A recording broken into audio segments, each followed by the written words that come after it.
this is William Tincup and Ryan Leary, and you are listening, hopefully watching, the Use Case Podcast. We have Ryan on today. We're going to be learning all about his business. Ryan Leary. I got to do, because there's two Ryan L's. I was going to say, you know what, This is gonna knowing be that fun. Ryan, knowing he was on the call already, Uh-huh. surprise, when you said we're going to learn about Ryan's business, I thought, shit, what do I got to talk about? Yeah, where are we going to take this? So, how are you doing today? I'm doing great, Ryan. I was hoping I could just tap you in, but I guess I don't have much in common. So, yeah, really excited to be here, Will. Thanks so much. Good, Yeah. good. Well, all right, let's do an introduction. Introduce yourself and your company. Yeah, so my name is Ryan Laverty. I'm the co-founder and president of a company called Arist. The super short version is we help people learn on all the places they spend all their time. So that's tools like SMS, Microsoft Teams, WhatsApp, tools the average person checks every 6 minutes. I love it. So, micro content? Yeah, micro-learning, micro-content, bite-sized, spaced out over time. And so it's in the theme of go where they are and train where they are rather than to get them to go to a different place. Yeah, exactly. And so the average person checks a learning management system like once every 6 weeks if you don't go nudge them or kind of twist their arm or get a marketing team behind it. So when we switch that to every 6 minutes, there's actually it's a 1600x attention difference, if you can believe that, Will, and how much time we spend in Microsoft Teams, SMS, and that's actually across every generation, every type of role. So let's go back to every 6 weeks, first off. Mm-hmm. That's pretty insane. So every 6 weeks, an employee checks into the LMS. Mm-hmm. Yeah, on average, if unprompted, just hey, the thing I always tell people is we'll go to like strategy sessions with CLOs and they'll say, oh, well, we spent millions of dollars on this, and we'll go, okay, when was the last time you just decided to go hop into? I won't bash anyone on the podcast, but enter name of. I think it's generous. I think that's actually generous. Mm-hmm. I think Maybe. for most people, Ryan, let's take compliance related content out because that has a different track. But if it's regular content, I think 6 weeks is probably. I think people probably log in like twice a year. I don't remember logging in very much. No. Now compliance is different because you have to. That's a different bit. I agree with you on if you have a bunch of marketing behind it, but even then, it's still it's forced learning. Yeah, they got to go to this place and do this thing. I've always felt when I was in corporate, forced learning never made me want to learn. Although I loved what I did, right? And I loved learning about what I did, and I would have moments of inspiration where I would say, let's go learn today, right? So usually, he always catches me, Ryan, when I'm going to the gym. And I take pre-workout or something, so I'm like revved up, and I'm super creative at that moment. And then he gets me on the phone, and I sit in the car and I talk to him about all this great stuff. That's how I felt about learning in corporate. But then it was bad. Yeah, it was 60 minutes, 90 minutes, or 6 weeks of sessions. It's awful. So, love what you're doing, micro learning. All that to get to, I love micro learning. Tell us more about that. Yeah, so I think, and you're 100% right. A few kind of comments on what you just mentioned there, but microlearning on a high level, the technical definition is just learning that's under 15 minutes. The average Arist lesson is about 5 to 7 minutes. We found that that's kind of a sweet spot between like I can teach you enough, but you don't get annoyed and you don't stop engaging. The biggest thing usually though that I think people are always asking about is, there's a few kind of big myths in learning, and two of the biggest myths are, one, more content equals I learn more, and two, there's different like types of learners, like audio learners or visual learners or learning styles, right? And that more engaging animated content actually creates better learning outcomes. And a lot of our data has found the opposite, is that the shorter you can keep it, the more bite-sized. Like what I always remind a lot of our teams is, brevity at the end of the day controls what people remember, right? If I talk to you for an hour versus if I talk to you for 10 minutes and I say, okay, give me 3 bullet points of what we just went through, right? The 10 minutes one is going to be way more targeted, obviously. And so that's one big component. The other component being the formats that I mentioned. Like right now we're spending, millions and millions of dollars to make things animated and to have a celebrity talk to you on a video and to go through all this stuff. And the reality is that, again, it's the same as the 1 hour lecture. You're going to forget most of that stuff. And most of that stuff is, it's passive versus active. You don't have to respond. You don't have to engage. You can just sit there and let it run. And so I think that, it puts a huge burden on these teams that have to build all this stuff. But at the same time, we always go back to the outcomes. We're an outcomes first company. Like, it's not actually creating any better outcomes to do all of this fancy stuff. It's interesting because it's have to versus want to. And if you put content, especially bite-sized content, where they're already working, I could see people wanting to do it, wanting to consume, versus having to consume and having to consume in kind of a forced way, whatever that may be. Are you creating the content for your clients, or are they creating the content for themselves? Like, let's dig into content creation. Yeah, sure thing. So there's a few primary ways that that content's created in Arist. So clients are creating content themselves. To answer your question directly, Okay. the way we think about content, pretty much all of it is either I go buy a library and it's not Mm-hmm. customized, or I go have to build a PowerPoint, articulate, or something of the like, Right. and it takes me forever. We like to sit in the middle, so we have a full content library built by subject matter experts, but most of where people are creating content today is actually through AI. So because it's so image based and text based rather than like long form videos, we actually, the medium is really conducive to having high accuracy AI. And so we're now at a place where I think it's like 98% of our courses are built by AI, and the average course, over 95% of the source content that AI outputs, which you can then go edit or version or translate or adjust, is pretty much unedited. And so, in layman's terms, most people are plugging in prompts, having AI build the whole thing. Hey Ryan, that was great. Now I want this for my salespeople, my healthcare professionals, whoever that might be. Here's a PowerPoint, a PDF, a video, a SCORM file.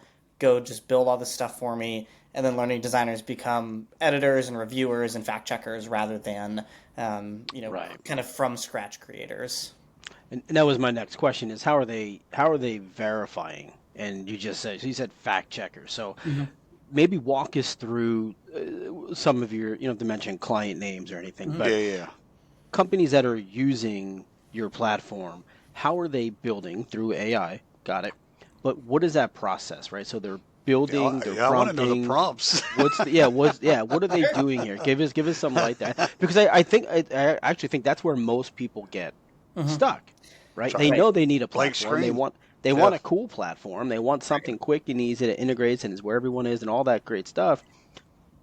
But then they get it and they're like, "What do I do?" Right, Yeah. right. And I think this is great. I'm glad we're having this conversation because something I always remind people to kind of set this up is that AI right now gets about 150 times more powerful every 6 months, which, Right. like, for the human brain to even comprehend what 150x is, it's like it's too hard for us to do, right? Right. Right. And so for most people, they say, hey, AI is really inaccurate and likes to make a bunch of stuff up because they use ChatGPT, and that's what their experience with ChatGPT has Right. been. Right. So there's a few components of this, a few parts to your question. One is that we've actually built the new model for any AI nerds kind of listening on the Claude 3.5 Sonnet model by Anthropic, and we have found it to be you can feel the 150x. I'll put it that way. Like Is it pulling several models into one? it's it's its own model, but it's using Okay. for sourcing just the way that it processes and outputs data, the way that it the context windows to how much it can take in at once, and then the sources it pulls from.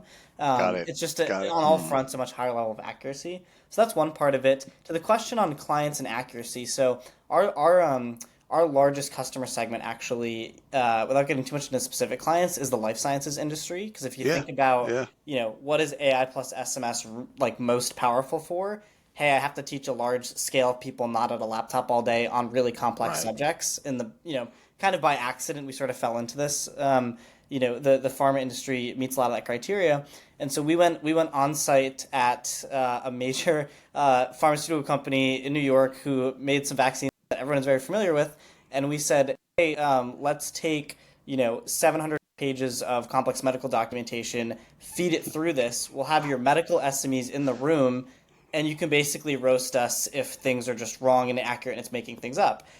And so they said it all stuff. They sat there and went through it, and you could hear a pin drop. And they basically were just like, "That would have taken us 7 months, and none of us found a single thing that was incorrect in the output. This is like 99.9% of where we want it to be." Which again, 6 months Wow. ago they would have said, "Oh, this is okay. It's 40%, and it's right sometimes, right?" And Right. so it's again, it's the past few months that really create that magic in terms of technical Right. development. Right. And I'm guessing the reaction isn't, okay, now you've taken 50% of my job away. I would guess they're happy you're Mhm. taking away the creation portion and letting Right. them be the researchers and experts that they are by fact checking and then making it better. 100%. And when we, the way that we look at the space broadly, right, is that um, Hollywood is a great example. When visual effects came out, everyone said movies are going to get cheaper and video editors are going to lose their job. And Mark Andreessen coined this term, the Hollywood effect, and said, I'm a little too young to remember this all happening, but basically, as a huge Star Wars fan, I remember, I know all Oh the yeah. visual effects that had on the world. That's a Um, shame. the average cost of a movie, what, 50, 100x the staff you needed to make a movie because consumer That's right. expectations went up. And I think That's that right. learning AI, we're going to see the exact same trend. You're going to have more learning designers, you're going to have more people involved. And the average learning team today, the biggest complaint teams have is, hey, my learning team is like, has a 9 month backlog. And so I'm going to try to create a lot of this learning myself. And that's actually what we're trying to get out of is like, look, when your learning team can turn something around to you tomorrow, you're not going to try to go around them, right? And people kind of treat procurement departments like this now, like, hey, it's going to take 6 months, so let's see if we Yeah. can not go through that, but we know we have to, Mm-hmm. right? And so that's really what you're solving is that massive backlog, and you're also, again, along the way, you're raising consumer expectations in terms of things like customizability to the individual, and so you're going to end up having a lot more learning teams. They're just going to have these tools at their disposal. Love it. Love it on a lot of levels. So this is going to seem a little meta. Do we have to teach the people that are going to be doing this how to do prompt engineering? So we thought so too. Like I've used ChatGPT in the past, and I it takes some Mm-hmm. like get to know you, like really go back and Yeah. forth. With Mm-hmm. the new model, we have not onboarded anyone into prompt engineering, and I think the reason why is because so with the AI, the way that we've constructed it, it basically asks you, 5 questions. What's the topic? What's the audience? What's the kind of beginner intermediate expertise, like level of complexity? What's the learning objective, and then what are the knowledge components that you want as a result of this? And you can go feed it, documents, videos, etc., PowerPoints, a certain language you want it in, like filter criteria. But it's basically just asking you in plain language, all right, Will, what do you want to teach people? If this is successful, what do they know? What audience is this for? And describe the subject to me in 1 sentence. And for most people, if we give it those guardrails, there's not like a special way you can describe it. Right. I think the other thing Right. that's really important, though, is after topic and audience. So again, I'll use the life sciences example. We put in a life sciences company and a name of a drug they have coming on the market, and it auto recommends because again, it's been trained on millions of courses. It auto recommends the learning objectives and the knowledge components, and people sit there and they're like, yeah, while they're building, yeah, okay, this is exactly what I want it to be, right? And so you don't even have to think through those pieces. Over 85% of our users just take all the AI recommended learning objectives and knowledge components, which is insane because you don't even have to do that part of it now. Wow. When you say take it without fact checking, Like No, these are accept recommendations. accept the recommendation. accept a recommendation. Got it. Yeah. Yeah. Yeah. AI just spits back the recommendation based Yeah. on those other two inputs and says, this is probably what you would recommend that they learn, right? Yeah. Mhm. What Yes, what was it the is. time frame it took them to build that trust? To build the trust with knowing that the AI, like with trusting like the not The the objective that I gave it. recommendations. I mean, pretty immediate. Because again, I'll give you another example here. Like, let's say I'm someone at one of these companies, and I put in the audience and the name, and in my head, it takes about 4 seconds to give that. In my head, I'm formulating, okay, here's what I think I want to teach it, and then it gives you 3 or 4 different options, and you look at it and go, actually, number 3 is not only right, that includes stuff I forgot about and is more accurate. I think that you only have to have that happen once for you to Mm-hmm. understand, Yeah. okay, this got to where I wanted to go in a better place and faster. I trust this at least to do this part of it. And then that keeps happening at every stage. So when you say ingesting, you can upload obviously documentation that you want, Hmm. but it's also searching other forms of data, right? Yeah, spot on. And so the way that this AI model is constructed, it uses the internet and other sources. Like a question Yeah. I get all the time is, "Hey Ryan, how much is it going to rely on like the internet versus what I gave it? Because what if stuff on the internet is wrong?" And I think Right. that's where a few components. One is that you can ask for sourcing and things and source references, right? That's where the Claude model being really good comes in, like it pulls from what it considers reputable sources. If I go publish a blog, it's not going to just pull from that, right? Right. And then the second component of this is that for a lot of these tools, you basically now have, like for us at least, we give an output that is fully editable, and you can go in and you can kind of verify that. But for most folks, they're not really verifying it because the output of that, it's relying on your documentation, except for the pieces in your documentation that it doesn't think are relevant to the objectives you gave it. And so it looks at the objectives, then it looks at everything you gave it. Then if it says, hey, you asked me for this, but this wasn't mentioned in anything you said, then I'm going to go pull from one of my reputable sources. So, okay, Ryan. So this maybe isn't a question fully directed at your product, but where are we at? If you had to kind of put a pin on it, where are we at in the world of training and AI content creation with companies trusting your data, not your data, but the AI training The created data, result. Yeah. the result over their own documents?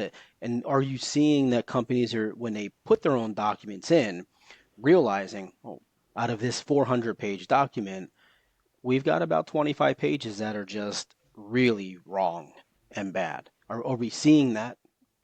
I can't say I've seen companies look at their own documentation and say, like, hey, this documentation is wrong or bad. I think that would probably happen kind of early in the process. I think the opposite is true, where anything that's not in their document, even if it is more correct or up to date Hmm. or right, people are really hesitant about. And so I saw an example last week. We are working with a large manufacturing company, and without getting too into the weeds, there was some type of process, and the AI had given an overview of this process, and they were like, wait, this part of it is wrong. And they went and looked it up, and their documentation was 4 years old, and this process had changed like 6 months ago. And the Oh, AI jeez. had the most up to date process in there. And so I think, but that's a great example of, you wouldn't believe how many back and forths of, hey, the AI invented stuff, and this, if this goes out to people, this is so bad, Yeah. right? Because in companies, we look at a PDF that exists somewhere as like, this is the holy grail, this is the source of truth. And I think that people forget that in today's day and age, relevancy is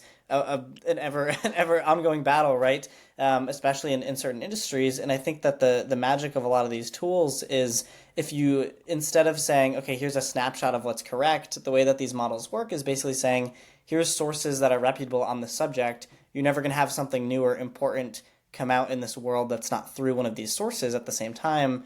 And so you basically are pulling from a database, not from a Google Drive, for lack of a better term, right? Right. But I think more broadly, in terms of where we are, companies still don't trust AI. Like, we still go through a crazy procurement process. The big thing is like closed loop systems. We've got to prove to people, look, your company info is not going to, Will's not going to go ask for Hmm. the top 5 competitive podcasts, Right. Right. strategy docs they put in there. And I think that's, again, because companies are made up of people, and people's experiences using ChatGPT 1 year ago. Right. Right.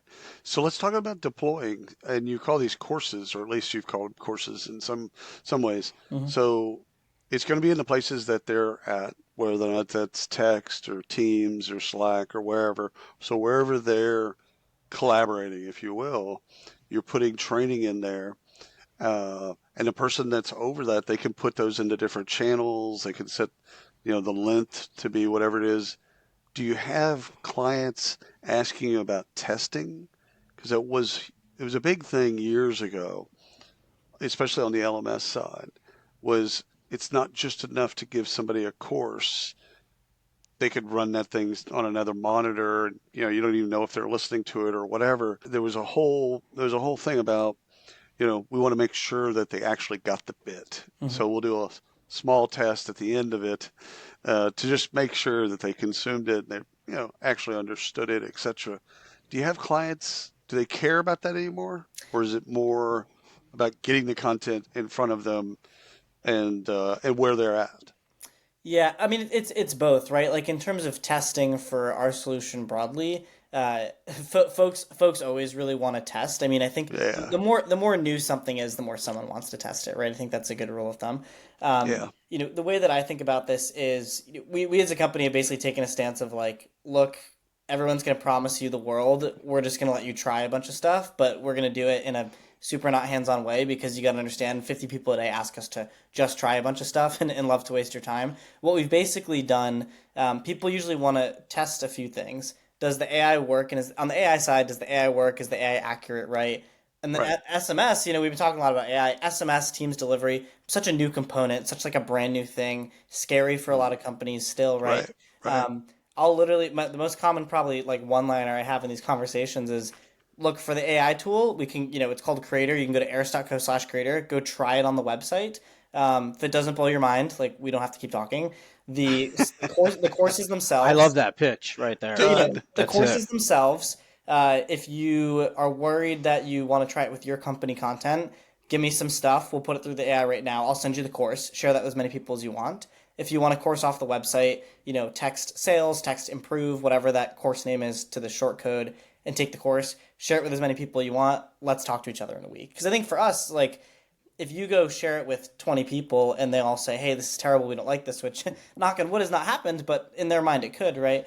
We're going to waste each other's time anyways. And so I've That's never right. liked that whole dance of, Hmm. oh, Yeah. let's create a 50-page plan and then try something. Like, try it, get bought into it. What I won't engage with someone on is, we want to run like a 6-month study to measure this, got like a Yeah. 5% better engagement than this, because Right. we've done that with Yeah. university partners. We've got all the data. Like, let's not spin our wheels. First off, Ryan, love the pitch.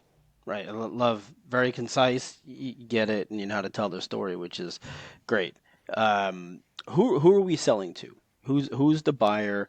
No, it's That's a not. great question. Is it every company, or are we talking certain size of And company, you're talking different about complexities, positions too, aren't you, Ryan? position? Yeah, like who are we talking about? Yeah, I absolutely. mean, So our sort of center of the target buyer is a head of learning and development, chief learning officer, head of commercial learning Hmm. and development at a Fortune 500 company. Arist is a tool. Again, it works for every type of company, but the reality is that the more you have industry complexity in what you're trying to train, e.g., life sciences, manufacturing, and just the more people you have for a tool like this, it works better with scale. Our customers are everyone from 200-300 person tech companies who don't want to stand up a learning team in an LMS yet, and so they just use all this, all the way up to 250,000 person, million person, like retail, logistics, pharmaceutical company, etc. But again, our sweet spot is really, do you have a lot of people, and is your job running training, bonus points if it is something that is highly complex, because you're just going to feel the benefit of the simplicity of this medium more. Do CLOs still exist?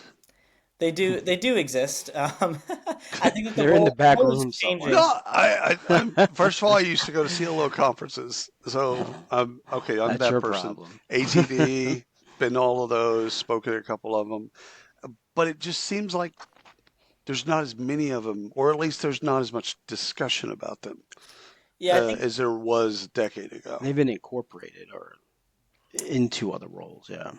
You know what I'm saying? Like I'm legitimately asking, are they still kind of the people that they were a decade ago, where they ran training and development, learning and development, all the bespoke, kind of high performance types of programs? They ran those things. right. They're the ones that bought ATSs. Yeah, I think my take on this more broadly is that we've what I've really seen is a massive bifurcation of the learning and development function. In some companies, it's become incredibly highly relevant. In other companies, it's kind of fallen Right, to the wayside, right? And I right, think the reason why that's happening, again, you look at a lot of these organizations that are putting out products a lot, and they actually will nest learning and development departments under commercial teams, like a marketing or sales leader, and they're right, on a tight schedule. They've got to train thousands of salespeople. They've got to get something out instantly, right? They have huge budgets. They're highly relevant. You go talk to those teams. They clearly have recruited the smartest people you've ever met to go run those things, right?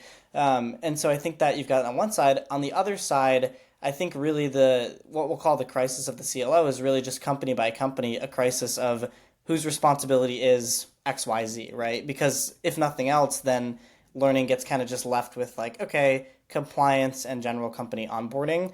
I think the right, really interesting parallel I see is, the reason Salesforce got its big sort of heyday over other tools was because everyone sold all these sales tools to the, chief information officer, and then Salesforce started saying, hey, sales team, you don't want to wait 9 months to go through the CIO. What if we just sold, sales software right to you? And I think that with learning, it's interesting because, again, I might not want to wait 9 months to go through the learning team. If they take a long time, they're not fast and agile. I'm going to just start building my own stuff in house, take a team under my team, and they're going to become irrelevant, right? And so, again, learning has this heyday moment where become fast or become highly decentralized and then fast under those teams. Got it. Do you find that or do you find a lot of companies going in by department, picking up training like this, or is it that they just kind of funnel it right through the learning teams? I think I've seen it highly dependent on industry. Again, like Mm-hmm. manufacturing, life sciences, technology, I've seen on average are a bit more decentralized. Mm-hmm. Other industries, like industries with large frontline workforces, right? It's obviously a Right. bit harder to do that with fewer product SKUs. It's harder to do that, and so they centralize it more. But again, I've seen really highly efficient centralized learning teams as well. I think a good litmus test is, and obviously there's a lot of different complexity for things they're training on, but give me like three or four different types of trainings they create. What is the average turnaround time for those trainings? And Right. for whatever you're training on, has the training you're building become irrelevant in the time it has taken you to train on that thing? Right? If it's, 6 months for an AI course, that course isn't relevant anymore. Right.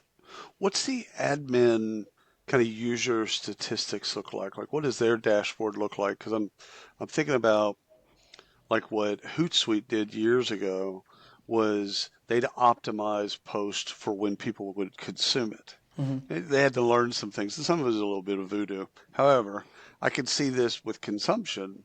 I could see them learning the audience and learning how they consume, when they consume, how much they consume, etc., and then them recommending at one point recommending when something should be rendered or sent to somebody. Yeah, So tell us a little bit about the back end for the admins. yeah, absolutely. And I think that's you hit the nail on the head. I'll kind of wrap these two together, but the big piece of this is how does learning have the data to be a strategic partner to the business, and that Right. that tipping point happens when you cross the threshold of we know something that other people in the business do not know. Which right now, if you've just got completion rates on some sort of video you put out, you don't Yeah. have that. And so No. for us, we look at it in terms of three tiers. So tier one is we actually call them our LMS metrics: completion rate, answer accuracy, response, progress. Like, okay, I need to check the box somewhere, right? Level two is what we call space metrics, and so confidence lift over time, learner sentiment over time. I'm surveying people, I'm measuring these criteria. I had Will take this on day one, day five, day 10, etc. The data, better than tier one, still just quantitative, but a bit more accurate. And then tier three is really open ended scenario based responses. And so we're looking at things like you can actually see every single learner response. And so, again, think about the every 6 minutes versus every 6 weeks parallel I gave. Translate that Hmm. into number of interactions. We collect about 100 times as much data. That's the simplified version. It's actually like 140 something. As much data on the average person as an LMS does because of frequency of interaction. Again, I'll put this all in layman's terms. I launch a sales training in an LMS. Someone goes and looks at it. I know they completed it. I launch it in the system. It happens over 2 weeks in 5 to 10 minutes per day. I know how their confidence is increasing over time. I saw how they handled the objection to this on day one, day five, day 10. Okay, on day 10, Will did much better on this than day three. Everyone got this quiz right, but when we talked through new features coming out, all their responses were actually not up to par with what we thought would be good. And the next Hmm. big tranche of our AI after creation. I'll get into the next big tranche soon, but the third big tranche is a big analytics and recommendations engine to basically say, look, Will, we just put this out to 20,000 salespeople. Here's the top four knowledge gaps that seem to exist within your organization. Do you want the AI to go ahead and create a course on that for you? And when you have that, the CLO Hmm. can go back to the CEO and say, hey, did you know that in our North America region, 82% of people don't like their manager, and we're going to see big turnover, and 63% of salespeople don't understand these new capabilities we put out. That's why we're not seeing this product move in North America. Then you become a strategic partner in the business, and then you get budget. Hmm. I love that. Out of all the great things you've said, that might be the best piece for me right there. I don't know. The pitch was pretty good. Go test Pitch it. was pretty good. If it doesn't knock your socks off, don't call us. Don't waste our time. It was I different want words. You I do want to use use different that. words, but I'm gonna I go love back and that. replay. I want to use that one. Oh yeah, Hey, it doesn't yeah. work. Use it. If it doesn't Hang up. dazzle you, Get the fuck out of here. don't call us. Don't bother us. Don't waste our time. Let's not. Really, what you're saying is let's not waste each other's time. Correct. Yeah, Yeah. yeah. All right. So Yeah. I got two questions.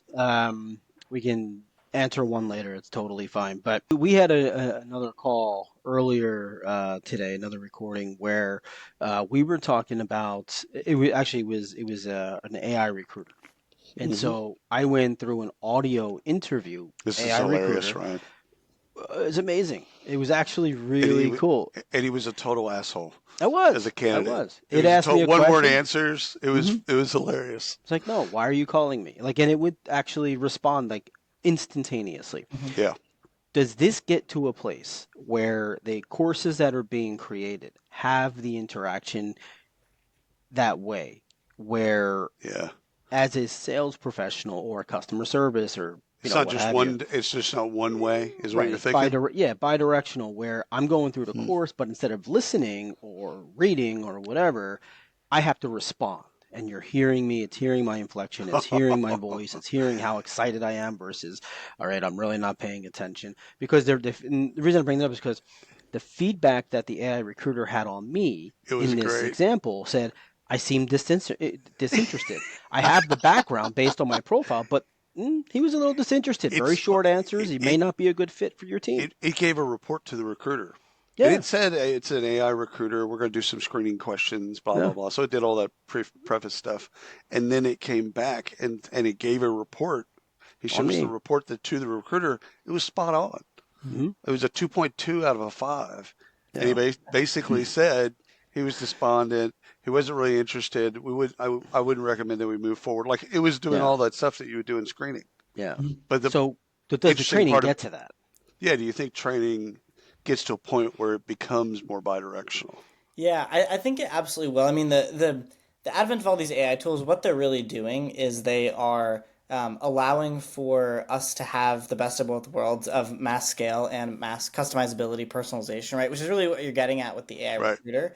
I mean, for us as a product broadly, we actually take the opposite stance. We consider ourselves strategically to say, let's do pretty much everything right up until you sit down with someone one on one and need to have an interaction. There's, 30 to Right. 50 tools per week coming out of let's sit down, let's walk you through a Hmm. scenario. And I think one of those is going to really win out. And for us, when Right. that one does, we're going to plug right into it, right? I Right. think with the voice agents, though, you bring up a really good point. I kind of alluded earlier to, um, some cool stuff we have coming out soon. I mean, I'll just tell you all, but basically a lot of what we're releasing soon are needs analysis tools. And so for us, again, doing everything up till Right. that like super one-to-one personalization. Right now, if I said to you, hey, look, we can instantly create this learning program, we can instantly deliver it to, tens of thousands, hundred thousands of people because they're already queued in their attention to a Microsoft Teams or SMS. And we can run all the analytics, like we can kind of do everything end to end. The piece in that puzzle we're missing, other than that like very last step personalization of the learning journey, is that first step of needs analysis, right? Hmm. And so the next big feature for a lot of our AI tooling Is is that then I don't know what I don't know type correct, stuff? Is that what you mean? correct. So when I Okay. say needs analysis, I mean like, look, Ryan, that's great. I can create content in an instant. I don't know what to create content on. Right. And so for us, a big focus with the AI over the next few months is what we can basically do with voice agents is say, hey, look, I run learning for a massive retail company, and I need to learn what I need to train my store associates this quarter. This AI knows my earnings report, it knows things going on in my system, it understands my HRS data. But hey, AI, I want you to, I don't know what I don't know. Go talk to five of my retail frontline employees, three of their managers, four experts in the space, external of our company, and six of our leaders who have a strong opinion on this type of thing. Go interview them tomorrow through a one-to-one interaction. It's going to email all these people. They're going to click on something, go through the interaction, and then come back to me and tell me what are the top five knowledge gaps in the company. What should I learn? I go look at that and say, okay, that looks great. Click a button and hey, look, I just created a course on these things. Click another button. Okay, I just delivered it right to their SMS, their text messages, right? And so at the end of the day, we can use AI to do the full end to end of all of these things. Are your customers asking you about retention of knowledge? Because, it's one thing to learn, like Hmm. it's a half-life, right? So I watched it, I consumed it in whatever way that I consumed it. I feel like, okay, yeah, I got the bit. A week later, I've slept since then. Hmm. I might not still have the bit. Like, are they concerned either on the user side or the admin side? Are they concerned about the retention of knowledge? Yeah, absolutely. I mean, I think. Well, my most honest answer is some people are concerned, some people are not. I think they should all be concerned, candidly. But it just I depends appreciate that. depends on your philosophy there. But Yeah, yeah, if even if we look like the Kirkpatrick model is the most recognized way to assess right, learning, right? And at the end of the day, everyone knows it's like okay, the simplified version is awareness, retention, action, and then behavior change comes after, right? right, Now the problem is right now awareness is almost nothing because you've got this massive marketing effort to get people to do that. For us, I think we solved a lot of the awareness challenges with bringing it right to these places, these tools people use. right, With retention, we've solved a lot of that through being intentional about how things space out. So we did a study with the World Health Organization and Brown University a few years ago, and we compared traditional learning methods to like an Arist course. And with traditional methods, you forget over 75% of what you learned in 24 hours, over 90% in 30 days. right. We actually had done a study and we saw um, people remembered 88% of information 3 months later. So, again, that's a massive shift from I forgot almost everything in a day to I remembered almost everything. 3 months later. And again, if we spread it out over 10 days, you're going to remember that stuff, right? Now, the next piece of it is actions taken. It's not just do I remember things, it's then, okay, is this tool constantly nudging and re-nudging me to go take action on these things?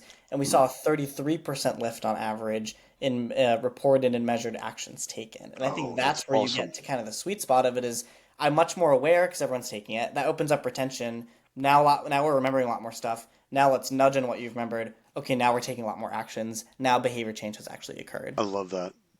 Yeah, I mean, I'm loving this more and more. Like I want to go use it and You create want to my own learn? course. Like You I want to want to learn? learn. I want to create my own course. Like I want to create something and Ryan, have you've fun with this converted thing. somebody. He's not a learner, Uh huh. and now he is. Yeah. Yeah. No, totally. I love this. Where I think I know the answer because you've answered this in like 10 different ways. But where are I'm going to ask you the question and then I'm going to give an opinion maybe. Why don't you You just got give it. an Just jump opinion? right in. Water's flowing. Because Yeah, this is where I have to watch what I say because there's I a could lot of preface. Nah, don't watch yeah. what you say. All right. So Let it fly. one, where are clients pushing back? Like where Yeah, right, and I yeah. know you've Where's answered the that no? in yeah, you've Yeah, answered that in a number of ways. But in the back of your mind, and I know you can't just dog people that are I say clients, yeah. prospects that are pushing back. Prospects. But what goes through your mind when you hear these excuses when they are resisting bringing learning like this to their company to hold Adapt or everybody die. back? Yeah. It's a fantastic question. A few things. He's People thought about this, see? people. Adapt or die. Oh yeah. I mean, I had these conversations today. You know what I mean? Yeah, yeah, Um, yeah. people buy for the same reasons they vote. It's based on emotion and sentiment, not based on 100%. data and logic, right? 100%. I've had people. So here's the most common reasons we get. I don't think people are going to like this. And that's after 100 of their people took it and Yeah. 93% said this is the favorite tool in their world, right? I Yep. don't think people are going to, I don't think people are actually going to be able to learn something measurable this way. And again, if you think about it, take anyone in a role. We all went through the traditional, learning method in school. How we learned most of what we know, at least how well, that's not true. How we perceive how we learned most of what we know is sitting in a classroom, right? When Yeah. in reality, mostly from Mm. peers and others, right?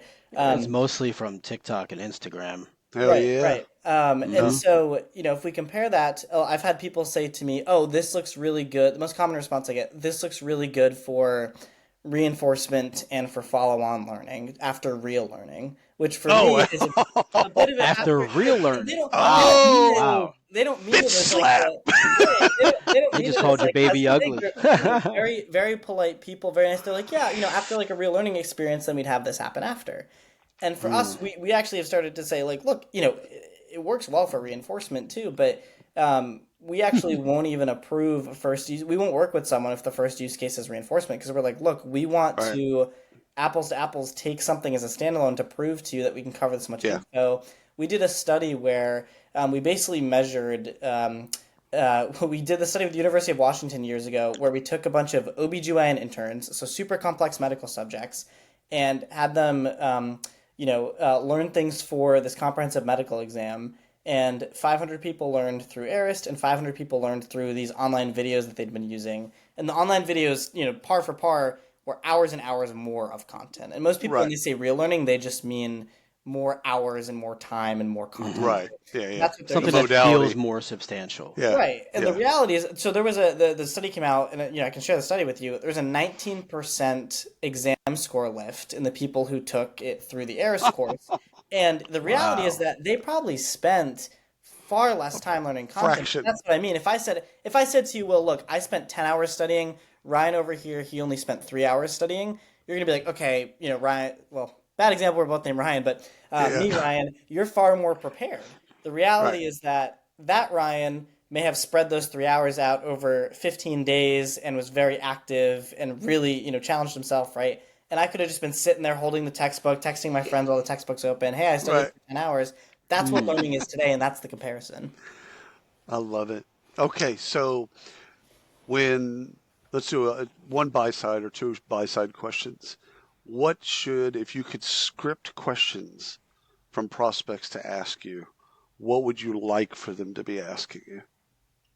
I think the best question I've ever gotten from a prospect was, um, give me the super simple version about how this is going to change everything. Like, tell me how this. Like, everyone always asks for kind of the small peanuts. Like, oh, what's something this will do for the company? I think Right. it was kind of like this gentleman is really innovative. He's kind of like, give me the big pitch for this all works exactly as you intended to. What does this actually do? And again, this was for a company that was rolling out tons of products. We were using it to train a massive sales force in these products, and we said, look, for this company, every month extra it took them to roll out a product cost them, I think it was like $45 million, like crazy amount of money, massive global company. And we said, look, if we can cut your training time in half, the amount, like just in half, right? The amount of time it takes for you to actually roll out a new product, the training side of that equation, not manufacturing, gets cut in half.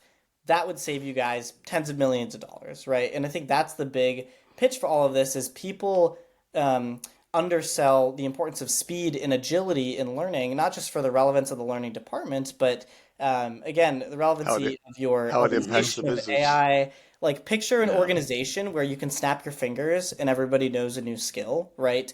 That organization would be the most valuable company in the world. But people Right. don't think of learning agility and of speed to competence across an organization as something that is, valuable enough to measure. They think of competence as this general thing of, oh, we need to get everyone up to speed on AI, not we need to have a company that is an adaptive learning function where we have our systems in place where we can train people instantly. And I think that's really the big pitch of what we're going for here. Stops Mike, walks off Yeah. stage. Well, he did that 20 minutes ago. My God, it's a great podcast. Ryan, thank you so much for coming on the Yeah. show, sharing your wisdom.